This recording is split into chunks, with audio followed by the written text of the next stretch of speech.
ప్రియమైన దేవుని పిల్లలారా, ప్రభు యేసుక్రీస్తు నామంలో మీకు నా వందనములు. ఈరోజు దేవుని వాగ్దానము మొదటి కీర్తన 6వ వచనము.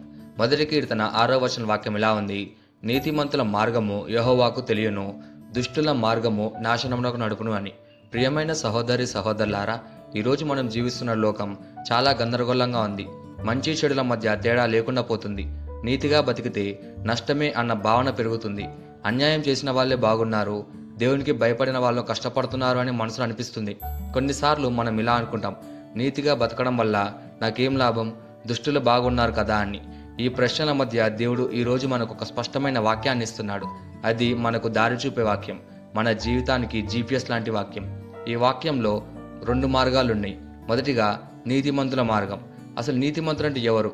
సంపూర్ణుడు కాదు, తప్పు చేయనివాడు కాదు, కానీ దేవునికి భయపడేవాడు, తన పాపాన్ని ఎరిగి పశ్చాత్తాపంతో పాపాన్ని వదిలి నిలబడేవాడు, పడిపోయినా తిరిగి లేచి దేవుని దగ్గరకు వచ్చేవాడు. అలాంటి వారి మార్గము యెహోవాకు తెలుసు అంటున్నాడు. ఇక్కడ తెలుసు అంటే సాధారణంగా తెలుసుకోవడం కాదు, శ్రద్ధగా గమనించడం, కాపాడడం, అలాగే దారి చూపించడం.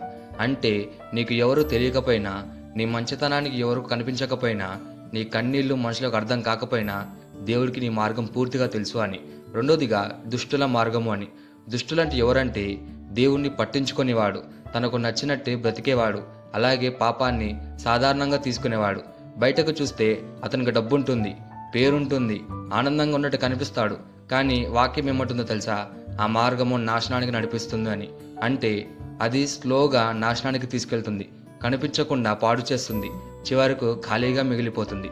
దీనికి ఒక గొప్ప ఉదాహరణ కయ్యేను అలాగే హేబేలు.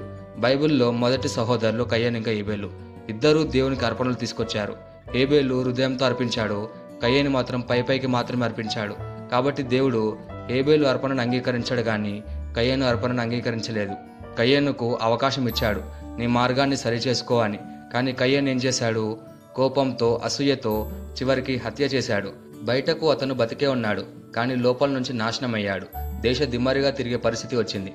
కానీ హేబేలు చనిపోయినా కూడా దేవుని దృష్టిలో నీతిమంతుడుగా నిలిచాడు. బైబిల్లో వాక్యం ఉంది కదా, హేబేలు రక్తం కన్నా శ్రేష్టమైన దేవుని రక్తము అని. సో హేబేలు రక్తాన్ని శ్రేష్టమైనదిగా దేవుడు ఎంచాడు.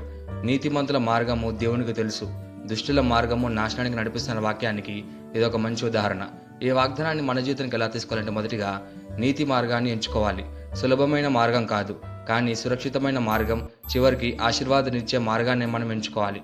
రెండోదిగా ఆలస్యాన్ని చూసి నిరాశ పడకూడదు. నీతికి వెంటనే ఫలితం ఇవ్వకపోవచ్చు, కానీ ఖచ్చితంగా ఫలితం ఉంటుంది. దేవుడు ఆలస్యం చేస్తాడు, కానీ ఎప్పుడు మర్చిపోడు.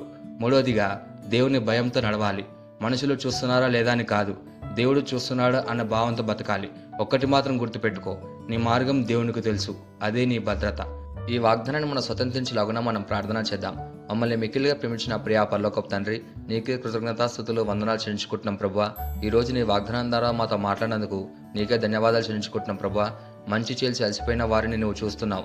నీతిగా నడుస్తూ నిరాశలు ఉన్న హృదయాలను వెరుగుదువు ప్రభువా. మమ్మల్ని నీతి మార్గంలో నడిపించుము, దుష్టుల మార్గం నుండి దూరంగా ఉంచుము. మా మార్గాల్ని నీ చేతిలో భద్రపరచుము ప్రభువా.